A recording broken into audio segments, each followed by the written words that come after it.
नमः शिवाय। हर हर महादेव। माता पार्वती की जय। प्यारे भक्तों, आज आप सभी श्रवण करेंगे शुक्र प्रदोष की व्रत कथा। हिंदू धर्म में प्रदोष व्रत का विशेष महत्व है। इस बार यह प्रदोष व्रत शुक्रवार को पड़ रहा है, ऐसे में इसे शुक्र प्रदोष व्रत कहा जाएगा। इस साल 25 अप्रैल 2025 को दिन शुक्रवार को प्रदोष व्रत मनाई जाएगी। त्रयोदशी तिथि की शुरुआत होगी 25 अप्रैल दोपहर 11:44 से 26 अप्रैल सुबह 8:27 तक। पूजन का शुभ मुहूर्त रहेगा शाम 6:52 से रात 9:05 तक। पूजन विधि। शुक्र प्रदोष व्रत करने के लिए त्रयोदशी के दिन सूर्योदय से पहले उठ जाए। स्नान करने के बाद साफ हल्के सफेद या गुलाबी कपड़े पहने और शुक्र प्रदोष व्रत का संकल्प लें। उसके बाद बेलपत्र, अक्षत, दीप, धूप, गंगाजल आदि से भगवान शिव की पूजा करें। इस व्रत में भोजन ग्रहण नहीं किया जाता, इसलिए निराहार रहे और केवल जल का ही सेवन करें। पूरे दिन का उपवास रखने के बाद सूर्य अस्त से थोड़ी देर पहले दोबारा से स्नान करें। शाम के समय प्रदोष काल में उत्तर पूर्व की दिशा में मुख करके कुशा के आसन पर बैठ जाए। उसके बाद भगवान शिव को जल से स्नान कराकर रोली मोली चावल धूप दीप से पूजा करें। भगवान शिव को चावल की खीर और फल अर्पण करें। आखिरी में ओम नमः शिवाय मंत्र का 108 बार जाप करें। प्यारे भक्तों, कहते हैं कि प्रदोष व्रत की पूजा में कभी भी काले रंग के वस्त्र धारण करके ना बैठना चाहिए। इसके अलावा आप अगर प्रदोष व्रत रख रहे हैं तो कोशिश करें कि इस दिन किसी भी तरह का गलत काम ना करें। भगवान शिव की पूजा में तुलसी का प्रयोग नहीं करना चाहिए। नारियल चढ़ाते वक्त इस बात का ध्यान रखें कि शिव जी को नारियल चढ़ाना शुभ होता है, लेकिन उन्हें नारियल का पानी कभी नहीं चढ़ाना चाहिए।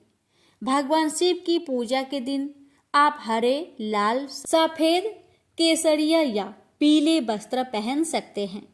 शुक्र प्रदोष व्रत के उपाय। शुक्र के कारण आपके दाम्पत्य जीवन में खटास आ गई है तो 11 लाल गुलाब के फूलों को गुलाबी धागों में पिरोए और पति पत्नी मिलकर शाम के समय भगवान शिव को नमः शिवाय 27 बार बोलकर अर्पण करें। ऐसा करने से दाम्पत्य जीवन में मधुरता आएगी। जिस किसी को भी शुक्र से संबंधित कोई रोग हो, जैसे नेत्र रोग, चेहरे के रोग आदि की बीमारियां हो, तो वह सफेद चंदन में गंगाजल मिलाकर इसका लेप शुक्र प्रदोष के दिन शाम के समय शिवलिंग पर करें। अब आइए प्यारे भक्तों, हम श्रवण करते हैं शुक्र प्रदोष की व्रत कथा। प्रेम से बोलिए हर हर महादेव। माता पार्वती की जय। गौरी पुत्र गणेश भगवान की जय। एक नगर में 3 मित्र रहते थे, राजकुमार, ब्राह्मण कुमार और तीसरा धनिक पुत्र। राजकुमार और ब्राह्मण कुमार विवाहित थे। धनिक पुत्र का विवाह हो गया था, लेकिन गौना शेष था। एक दिन तीनों मित्र स्त्रियों की चर्चा कर रहे थे। ब्राह्मण कुमार ने स्त्रियों की प्रशंसा करते हुए कहा, नारीहीन घर भूतों का डेरा होता है। धनिक पुत्र ने यह सुना तो तुरंत ही उसने अपनी पत्नी को लाने का निश्चय कर लिया।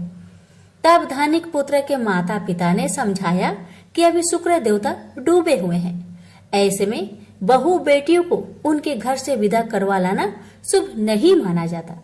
लेकिन धनिक पुत्र ने एक नहीं सुनी और ससुराल पहुंच गया। ससुराल में भी उसे मनाने की कोशिश की गई, लेकिन वो जीत पर अड़ा रहा और कन्या के माता पिता को उनकी विदाई करनी पड़ी। विदाई के बाद पति पत्नी शहर से निकले ही थे कि बैलगाड़ी का पहिया निकल गया और बैल की टांग टूट गई। दोनों को चोट लगी, लेकिन फिर भी वो चलते रहे। कुछ दूर जाने पर उनका पाला डाकुओं से पड़ा, जो उनका धन लूट ले गए। दोनों घर पहुंचे, वह धनिक पुत्र को सांप ने डस लिया। उसके पिता ने वैद्य को बुलाया तो वैद्य ने बताया कि वो 3 दिन में मर जाएगा। जब ब्राह्मण कुमार को यह खबर मिली तो वो धनिक पुत्र के घर पहुंचा।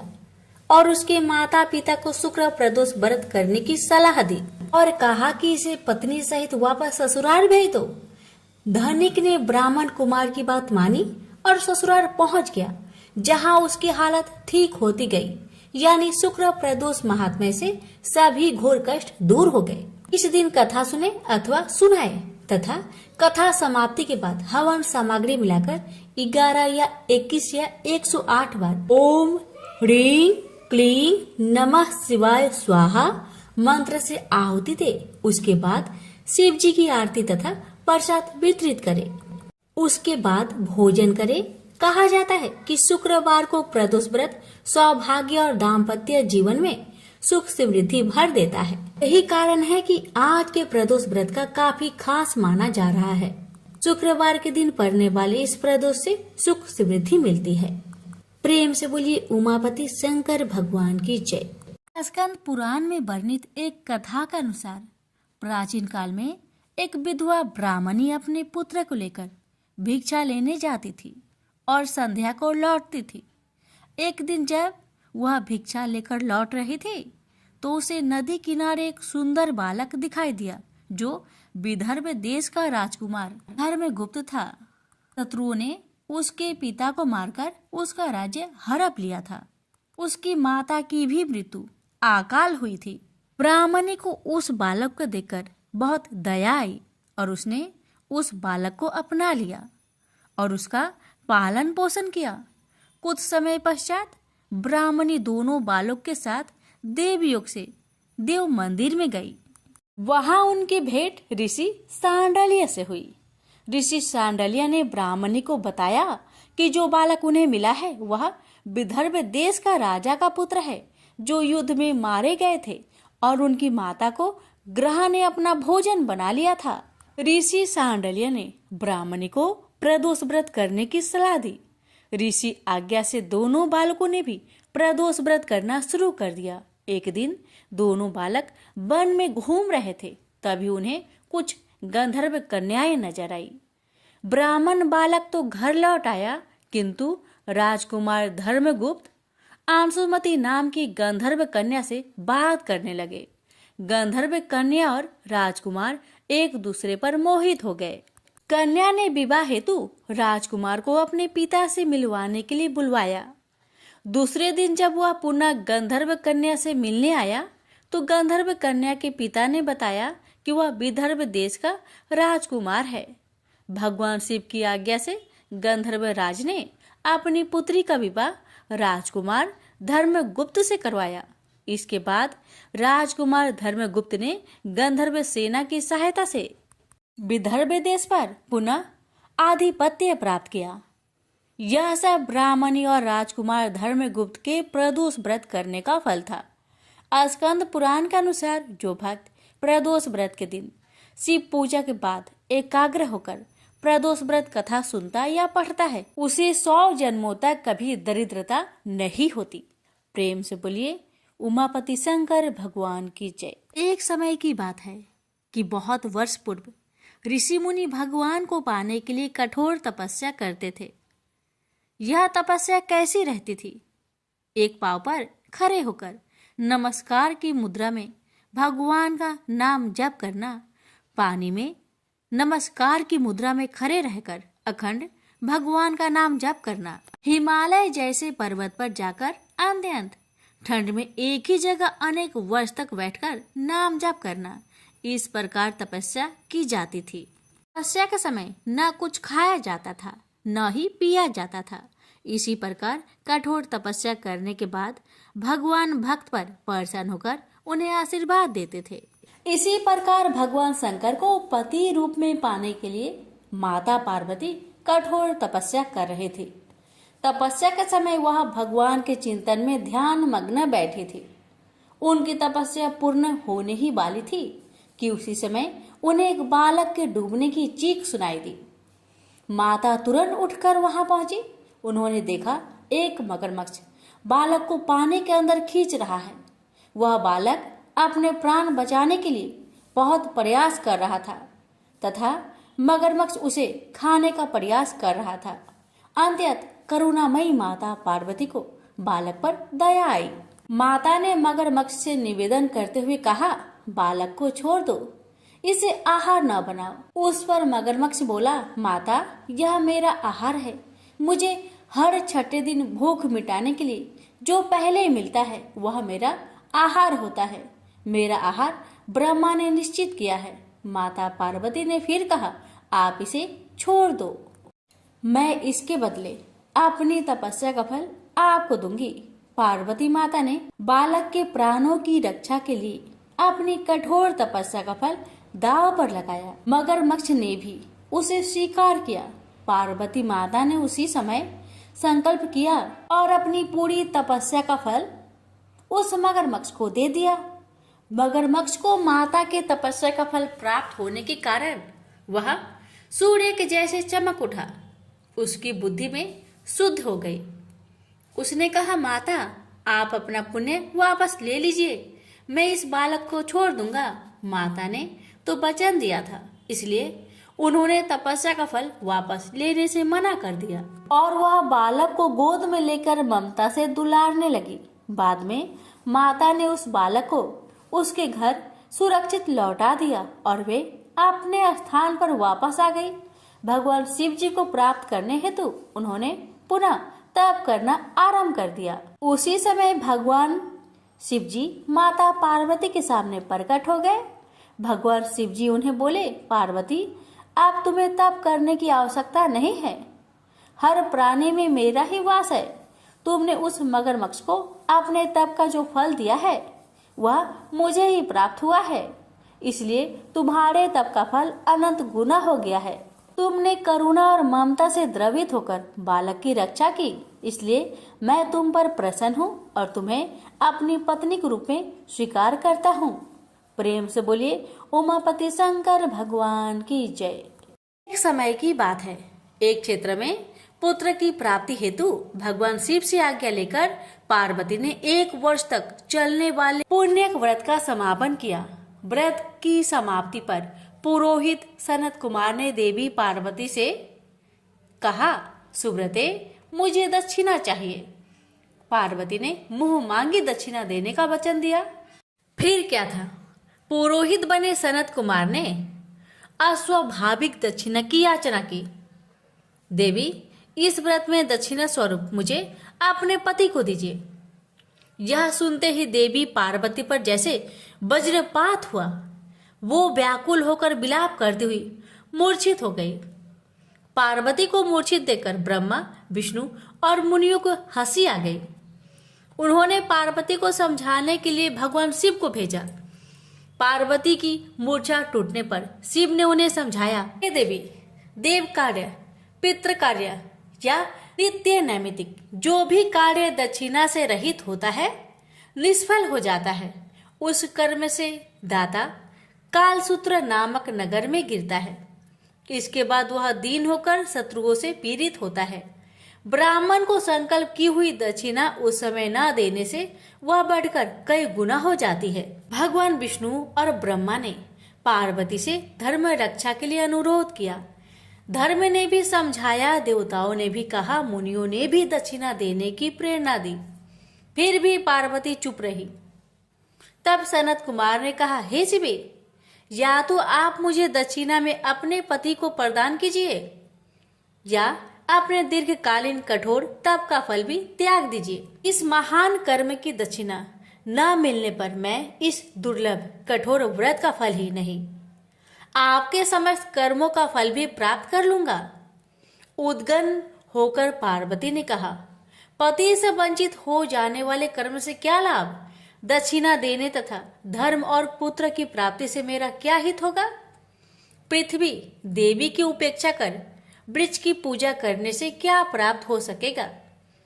साध्वी स्त्रियों के लिए पति 100 पुत्र के समान होता है। ऐसी स्थिति में यदि व्रत में अपने पति को ही दक्षिणा दे दी जाए तो पुत्र से क्या लाभ? यह सत्य है कि पुत्र पति का ही अंश होता है, लेकिन उसका एकमात्र मूल तो पति ही होता है। मूल धन के नष्ट होने पर समस्त व्यापार ही विनष्ट हो जाता है। उसी समय आकाश में देवताओं और ऋषियों ने एक रत्न निर्मित रथ देखा जो पार्षदों से घिरा हुआ था। उस रथ से श्री नारायण उतरकर देवताओं के सम्मुख उपस्थित हुए। उन श्री नारायण को ब्रह्मा, विष्णु और शिव ने रत्न सिंहासन पर बैठाकर उन्हें प्रणाम किया और हाथ जोड़कर गदगद कंठ से स्तुति की। वहां का सारा वृत्तांत जानकर श्री नारायण ने कहा, शिव प्रिया पार्वती का यह व्रत लोक शिक्षा के लिए है, अपने लिए नहीं, क्योंकि ये तो स्वयं समस्त व्रतों एवं तपस्याओं का फल प्रदान करने वाली है। इनकी माया से ही चराचर जगत मोहित है। फिर उन्होंने पार्वती को संबोधित कर कहा, हे शिवे, इस समय तुम महादेव जी को दक्षिणा में देकर अपना व्रत पूर्ण कर लो। फिर समुचित मूल्य देकर अपने जीवन धन को वापस ले आना। गौओं की भांति शिव भी विष्णु के शरीर में ही है, अतः तुम ब्राह्मण और गौ मूल्य प्रदान कर अपने पति को लौटा लेना। यह कहकर वे अंतर ध्यान हो गए। तब पार्वती प्रसन्न मन से अपने प्राण सर्वस्व को दक्षिणा में देने के लिए तैयार हो गई। उन्होंने हवन की पूर्ण आहुति की और अपने जीवन नाथ शिव को दक्षिणा रूप में दे दिया। इसके बाद उन्होंने पुरोहित सनत कुमार से निवेदन किया, हे ब्रिब्बर, गौ का मूल्य मेरे पति के बराबर है। मैं आपको अत्यंत सुंदर 1,00,000 गौ प्रदान करूंगी। इसके बदले में आप मेरे जीवन सर्वस्व को लौटा दीजिए। प्राणनाथ के मिल जाने पर मैं पुनः ब्राह्मणों को विपुल दक्षिणाएं प्रदान करूंगी। तब सनत कुमार ने पार्वती से कहा, हे देवी, मैं ब्राह्मण हूँ, मैं 1,00,000 गौ लेकर क्या करूंगा? इस दुर्लभ रत्न के सामने 1,00,000 गौ की क्या तुलना है? मैं इन्हें साथ लेकर त्रिलोक में भ्रमण करूंगा। उस समय समस्त बालक उन्हें देखकर प्रसन्नता पूर्वक ताली बजा बजाकर अट्ठास करेंगे। कहने के साथ ही सनत कुमार ने भगवान शिव को अपने पास बैठा लिया। यह सुनकर पार्वती जलहीन मछली की भांति छटपटाने लगी। उन्होंने मन ही मन सोचा, कैसा दुर्भाग्य है मेरा कि मुझे ना तो अभिष्ट देव का दर्शन ही हुआ और ना ही व्रत का फल प्राप्त हो सका। आधीर होकर वे अपने प्राण त्यागने के लिए प्रस्तुत हो गई। अकस्मात उसी समय आकाश में तेज समूह प्रकट हुआ। उस तेज समूह को देखकर पार्वती ने उससे अपने ऊपर दया करने को कहा और उस महान तेजो राशि के मध्य विश्व मोहन श्री कृष्ण स्वरूप का दर्शन किया। ऐसे भुवन मोहन अनूप रूप को देखकर भगवती पार्वती उसी के सदृश पुत्र की कामना करने लगी और उसी क्षण उन्हें वह वर भी प्राप्त हो गया। तदंतर वह तेज वही तिरोहत हो गया। तब देवताओं ने ब्रह्मा पुत्र सनत कुमार को समझाया। सनत कुमार ने दिगंबर शिव को उनकी प्राणेश्वरी पार्वती को लौटा दिया। तो प्रेम से बोलिए उमापति शंकर भगवान की जय। श्री शिव महापुराण की कथा। समुद्र के निकटवर्ती प्रदेश में एक बास्कल नामक ग्राम है, जहाँ वैदिक धर्म से विमुख महापापी द्विज निवास करते हैं। वे सब के सब बड़े दुष्ट हैं। उनका मन दूषित विषय भोगों में ही लगा रहता है। वे ना तो देवताओं पर विश्वास करते हैं न भाग्य पर। वे सभी कुटिल वृत्ति वाले हैं। किसानी करते और भांति भांति के घातक अस्त्र शस्त्र रखते हैं। वे पर स्त्री गमन करने वाले और खल है। ज्ञान वैराग्य तथा सद्धर्म को बिल्कुल नहीं जानते हैं। वे सभी पशु बुद्धि वाले हैं और सदा दूषित बातों को सुनने में संलग्न रहते हैं। यहाँ के द्विज ऐसे हो, वहाँ के अन्य वर्णों के विषय में क्या कहा जाए। अन्य वर्णों के लोग भी उन्हीं की भांति कुत्सित विचार रखने वाले, स्वधर्म विमुख एवं खल है। वे सदा कुकर्म में लगे रहते और नित्य विषय भोगों में ही डूबे रहते हैं। वहाँ की सब स्त्रियां भी कुटिल स्वभाव की, स्वेच्छाचारिणी, पापासक्त, कुत्सित विचार वाली और वैभवचारिणी है। वे सद व्यवहार तथा सदाचार से सर्वथा शून्य है। कुंजनों के निवास स्थान उस बांसकाल नामक ग्राम में किसी समय एक बिंदुक नामधारी ब्राह्मण रहा करता था। वह बड़ा अधम था, वह दुरात्मा और महापापी था। यद्यपि उसकी स्त्री बड़ी सुंदर थी, तो भी वह कुमार्ग पर ही चलता था।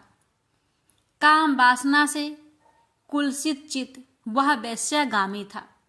उसकी पत्नी का नाम चंचूला था।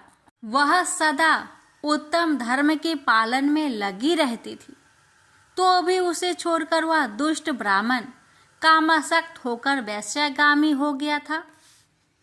इस तरह कुकर्म में लगे हुए उस बिंदु के बहुत वर्ष व्यतीत हो गए।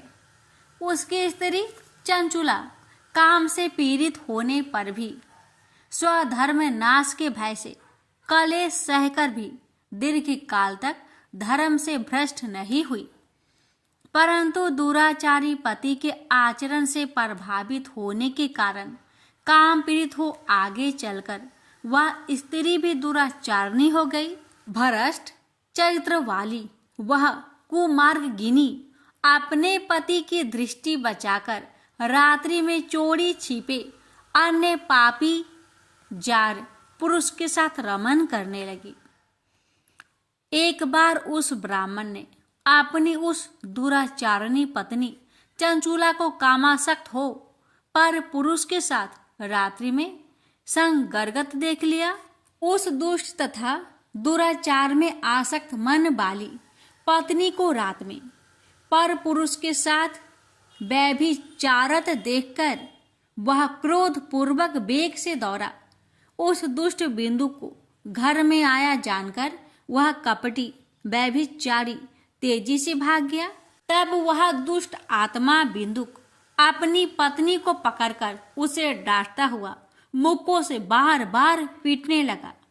वह व्यभिचारिणी दुष्टा नारी चंचुला पीटी जाने पर कुपित होकर निर्भयता पूर्वक अपने दुष्ट पति बिंदुक से कहने लगी, मुझे पति परायणा युवती पत्नी को छोड़कर आप कुबुद्धि बस प्रतिदिन वैश्य के साथ इच्छा अनुसार रमन करते हैं। आप ही बताए कि रूपवती तथा कामासक्त चित्त वाली मुझ युवती की पति संग सर्ग के बिना क्या गति होती होगी। मैं अत्यंत सुंदर हूँ तथा नव यौवन से उन्मत्त हूँ। आपके संग्रह के बिना व्यथित चित्त वाली मैं कामजन्य दुख को कैसे सह सकती हूँ। उस स्त्री के इस प्रकार कहने पर वह मूर्ख बुद्धि, मूर्ख ब्राह्मण धम, स्वधर्म विमुख दुष्ट पापी बिंदु कहने लगा, काम से व्याकुल चित होकर तुमने यह सत्य ही कहा है। हे प्रिय, तुम भय त्याग दो और मैं जो तुमसे हित की बात कहता हूँ उसे सुनो। तुम निर्भय होकर नित्य पर पुरुष के साथ संसर्ग करो, उन्हें संतुष्ट करके उनसे धन खींचो।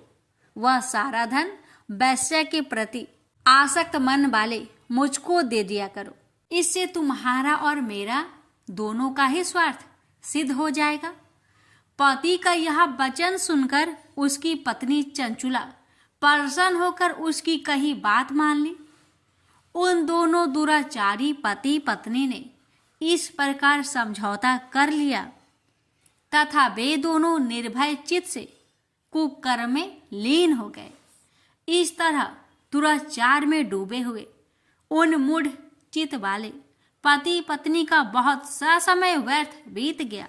तदंतर क्षुद्र जातीय वैश्य का पति बना हुआ वह दूषित बुद्धि वाला दुष्ट ब्राह्मण बिंदुक समय अनुसार मृत्यु को प्राप्त हो नरक में जा पड़ा।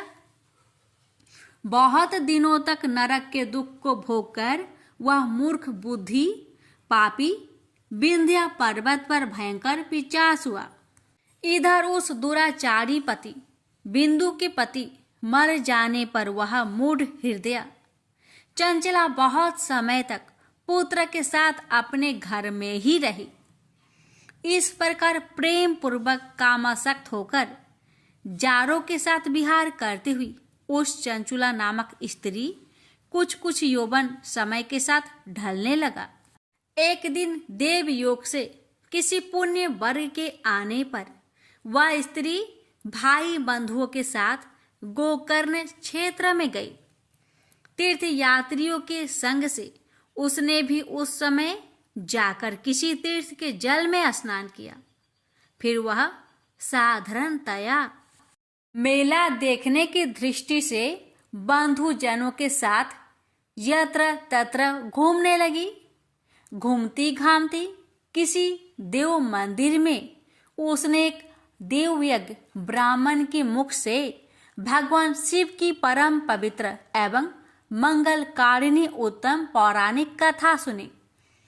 कथावाचक ब्राह्मण कह रहे थे कि जो स्त्रियां पर पुरुषों के साथ व्यभिचार करती है वे मरने के बाद जब यमलोक में जाती है तब यमराज के दूत उनकी योनि में तपे हुए लोहे का परीख डालते हैं।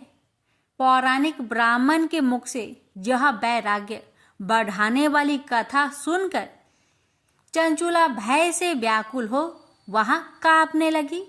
जब कथा समाप्त हुआ और लोग वहां से बाहर चले गए तब वह भयभीत नारी एकांत में शिव पुराण की कथा बाँचने वाले उन ब्राह्मण से कहने लगी, हे ब्राह्मण, मैं अपने धर्म को नहीं जानती थी, इसलिए मेरे द्वारा बड़ा दुराचार हुआ है। स्वामीन, इसे सुनकर मेरे ऊपर अनुपम कृपा करके आप मेरा उद्धार कीजिए।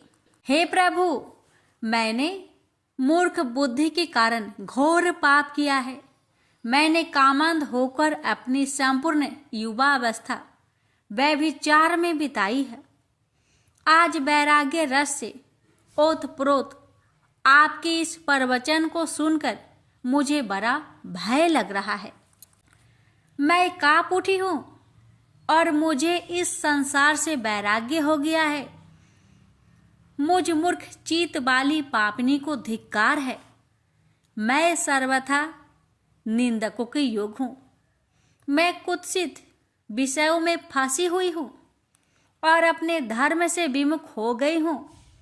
थोड़े से सुख के लिए अपने हित का नाश करने वाले तथा भयंकर कष्ट देने वाले घोर पाप मैंने अनजाने में ही कर डाले हैं। न जाने किस किस घोर कष्टदायक दुर्गति से मुझे पड़ना पड़ेगा और वह कौन बुद्धिमान पुरुष कुमार्ग में मन लगाने वाले मुझ पापनी का साथ देगा। मृत्यु काल में उस भयंकर यम दूतों को मैं कैसे देखूंगी जब वे बलपूर्वक मेरे गले में फंदे डालकर मुझे बांधेंगे। तब मैं कैसे धीरज धारण कर सकूंगी। नरक में जब मेरे शरीर के टुकड़े टुकड़े किए जाएंगे उस समय विशेष दुख देने वाली उस महायातना को मैं कैसे सह सकूंगी। दुख और शोक से ग्रास्त होकर मैं दिन में सहज इंद्रिय व्यापार और रात्रि में नींद कैसे प्राप्त कर सकूंगी। हाय, मैं मर गई, मैं जल गई, मेरा हृदय विदीर्ण हो गया और मैं सब प्रकार से नष्ट हो गई, क्योंकि मैं हर तरह से पाप में ही डूबी रही हूं। हाय विधाता, मुझ पापिनी को आपने हठात ऐसी दुर्बुद्धि क्यों दे दी जो सभी प्रकार का सुख देने वाले स्वधर्म से दूर कर देती है। हे द्विज, शूल से विधा हुआ व्यक्ति ऊंचे पर्वत शिखर से गिरने पर जैसा घोर कष्ट पाता है उससे भी करोड़ गुना कष्ट मुझे है। सैकड़ों अश्वमेध करके अथवा सैकड़ों वर्षों तक गंगा स्नान करने पर भी मेरे घोर पाप की शुद्धि संभव नहीं दिखती। मैं क्या करूं, कहाँ जाऊं और किसका आश्रय लूं। मुझ नरक गामिनी की इस संसार में कौन रक्षा करेगा। हे ब्राह्मण, आप ही मेरे गुरु हैं, आप ही मेरे माता और आप ही मेरे पिता हैं। आपकी शरण में आई हुई मुझ दीन अबला का उद्धार कीजिए। उद्धार कीजिए। इस प्रकार खेद और वैराग्य से युक्त हुई चंचला उस ब्राह्मण के चरणों में गिर पड़ी। तब उन बुद्धिमान ब्राह्मणों ने कृपा पूर्वक उसे उठाकर इस प्रकार कहा, सौभाग्य की बात है कि भगवान शंकर की कृपा से शिव पुराण की इस वैराग्य युक्त तथा श्रेष्ठ कथा को सुनकर तुम्हें समय पर चेत हो गया है। हे ब्राह्मण पत्नी, तुम डरो मत, भगवान शिव की शरण में आओ। शिव की कृपा से सारा पाप तत्काल नष्ट हो जाता है। मैं तुमसे भगवान शिव की कीर्ति कथा से युक्त उस परम वस्तु का वर्णन करूंगा जिससे तुम्हें सदा सुख देने वाली उत्तम गति प्राप्त होगी। शिव की उत्तम कथा सुनने से ही तुम्हारी बुद्धि इस तरह पश्चाताप से युक्त एवं शुद्ध हो गई है। साथ ही तुम्हारे मन में विषयों के प्रति वैराग्य हो गया है। पश्चाताप ही पाप करने वाले पापियों के लिए सबसे बड़ा प्रायश्चित है। सत्पुरुषों ने सबके लिए पश्चाताप को ही समस्त पापों का शोधक बताया है। पश्चाताप से ही पापों की शुद्धि होती है। जो पश्चाताप करता है वह वास्तव में पापों का प्रायश्चित करता है, क्योंकि सत्पुरुषों ने समस्त पापों की शुद्धि के लिए जैसे प्रायश्चित का उपदेश दिया है वह सब पश्चाताप से संपन्न हो जाते हैं।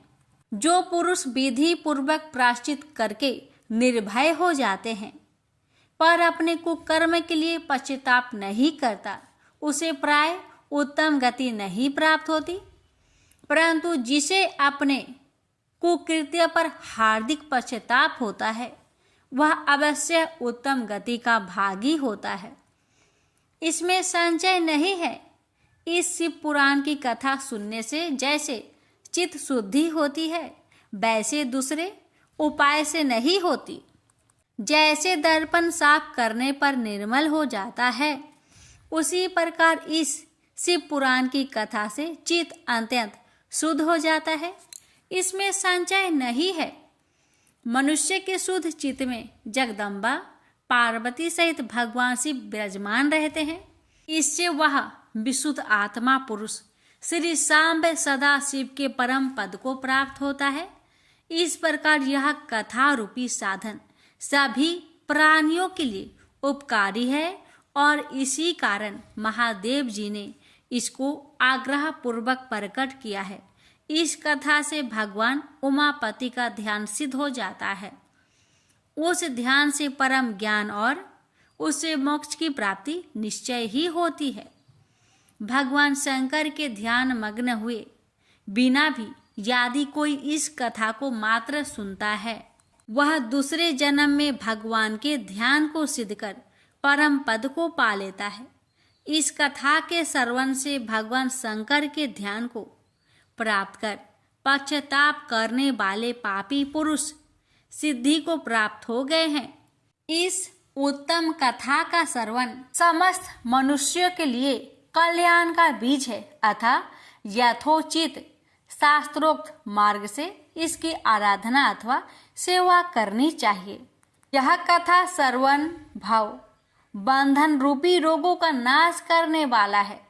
भगवान शिव की कथा को सुनकर फिर अपने हृदय में उनका मनन एवं निधि ध्यानासन करने से पूर्णतया चित्त शुद्धि हो जाती है। चित्त शुद्धि होने से महेश्वर की भक्ति अपने दोनों पुत्र ज्ञान और वैराग्य के साथ निश्चय ही प्रकट होती है। तत्पश्चात महेश्वर के अनुग्रह से दिव्य मुक्ति प्राप्त होती है। इसमें संशय नहीं। जो शिव भक्ति से वंचित है उसे पशु समझना चाहिए, क्योंकि उसका चित्त माया के बंधन में आसक्त है। वह निश्चय ही संसार बंधन से मुक्त नहीं हो पाता। हे ब्राह्मण पत्नी, इसलिए तुम विषयों से मन को हटा लो और भक्ति भाव से भगवान शंकर की इस परम पावन कथा को सुनो। परमात्मा शंकर की इस कथा को सुनने से तुम्हारे चित्त की शुद्धि होगी और उसमें तुम्हें मोक्ष की प्राप्ति हो जाएगी। निर्मल चित्त से भगवान शिव के चरण रविंदु का चिंतन करने वाले की एक ही जन्म में मुक्ति हो जाती है, यह मैं तुमसे सत्य कहता हूँ। इतना कहकर वे श्रेष्ठ शिव भक्त ब्राह्मण मौन हो गए। उनका हृदय करुणा से आर्द्र हो गया था। वे शुद्ध चित्त महात्मा भगवान शिव के ध्यान में मग्न हो गए। तदंतर बिंदु की पत्नी चंचुला मन ही मन प्रसन्न हो उठी। ब्राह्मण का उक्त उपदेश सुनकर उसके नेत्रों में आनंद के आंसू छलक आए थे। वह ब्राह्मण पत्नी चंचुला हर्षित हृदय से उन श्रेष्ठ ब्राह्मण के चरणों में गिर पड़ी और हाथ जोड़कर बोली, मैं कृतार्थ हो गई। तत्पश्चात उठकर वैराग्य युक्त तथा उत्तम बुद्धि वाली वह स्त्री जो अपने पापों के कारण आतंकित थी, उन महान शिव भक्त ब्राह्मण से हाथ जोड़कर गदगद वाणी में कहने लगी, हे ब्राह्मण, शिव भक्तों में श्रेष्ठ, हे स्वामीन, आप धन्य हैं, परमार्थदर्शी हैं और सदा परोपकार करने में लगे रहते हैं, इसलिए आप श्रेष्ठ साधु पुरुष में प्रशंसा की योग है। हे साधो, मैं नरक के समुद्र में गिर रही हूँ, आप मेरा उद्धार कीजिए, उद्धार कीजिए। पौराणिक अर्थ तत्व से संपन्न जिस सुंदर सी पुराण की कथा को सुनकर मेरे मन में संपूर्ण विषय से वैराग्य उत्पन्न हो गया, उसी इस शिव पुराण को सुनने के लिए इस समय मेरे मन में बड़ी श्रद्धा हो रही है। ऐसा कहकर हाथ जोड़कर उनका अनुग्रह पाकर चंचुला उस शिव पुराण की कथा के सुनने की इच्छा मन में लिए उन ब्राह्मण देवता की सेवा में तत्पर हो वहां रहने लगी। तदंतर शिव भक्तों में श्रेष्ठ और शुद्ध बुद्धि वाले उन ब्राह्मण देवता ने उसी स्थान पर उस स्त्री को शिव पुराण की उत्तम कथा सुनाई। इस प्रकार उस गोकर्ण नामक महाक्षेत्र में उन्हीं श्रेष्ठ ब्राह्मण से उसने शिव पुराण की वह परम उत्तम कथा सुनी, जो भक्ति, ज्ञान और वैराग्य को बढ़ाने वाली तथा मुक्ति देने वाली है। उस परम उत्तम कथा को सुनकर वह ब्राह्मण पत्नी अत्यंत कृतार्थ हो गई। जब सद्गुरु की कृपा से उसका चित्त शीघ्र ही शुद्ध हो गया, भगवान शिव के अनुग्रह से उसके हृदय में शिव के स्वगुण रूप का चिंतन होने लगा।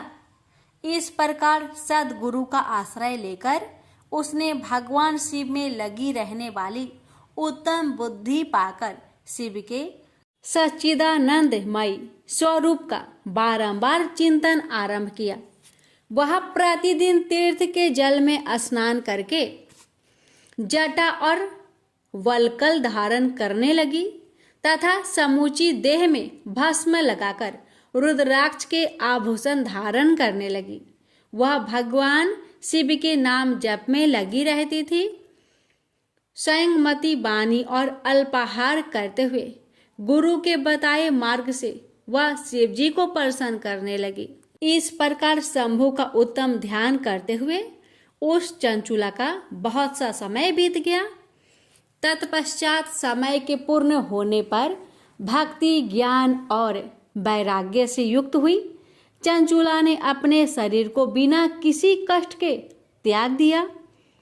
इतने में ही त्रिपुर शत्रु भगवान शिव का भेजा हुआ एक दिव्य विमान दूत गति से वहां आ पहुंचा, जो उनके अपने गणों से संयुक्त और भांति भांति की शोभा साधनों से संपन्न था। चंचुला उस विमान पर आरूढ़ हुई और भगवान शिव के श्रेष्ठ पार्षदों ने उसे तत्काल शिवपुरी में पहुंचा दिया। उसके सारा मल धुल गए थे। वह दिव्य रूप धारिणी दिव्यांगना हो गई थी। उसके दिव्य अवयव उसकी शोभा बढ़ाते थे। मस्तक पर अर्ध चंद्र का मुकुट धारण किए वह गौरांगी देवी शोभाशाली दिव्य आभूषणों से विभूषित थी। वहां पहुंचकर उसने त्रिनेत्रधारी महादेव जी को देखा। ब्रह्मा विष्णु आदि देवता उन सनातन शिव की सेवा कर रहे थे। गणेश, भृंगी, नंदीश, वीरभद्रेश्वर आदि गण उत्तम भक्ति के साथ उनकी उपासना कर रहे थे।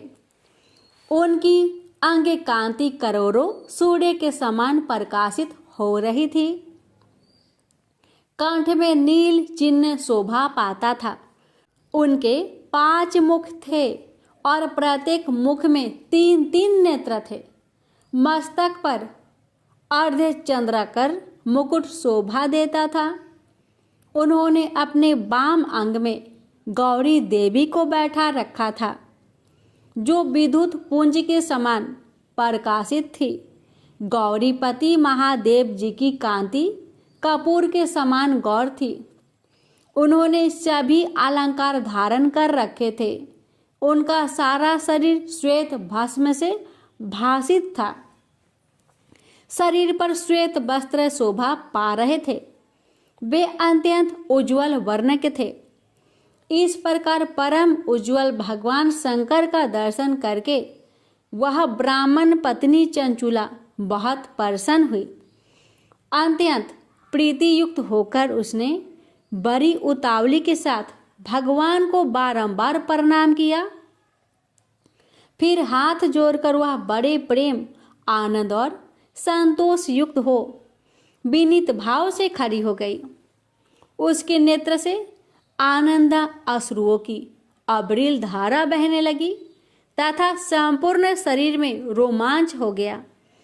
उस समय भगवती पार्वती और भगवान शंकर ने उसे बड़ी करुणा के साथ अपने पास बुलाया और सौम्य दृष्टि से उसकी ओर देखा। पार्वती ने तो दिव्य रूप धारिणी बिंदुक प्रिया चंचुला को प्रेम पूर्वक अपने सखी बना लिया।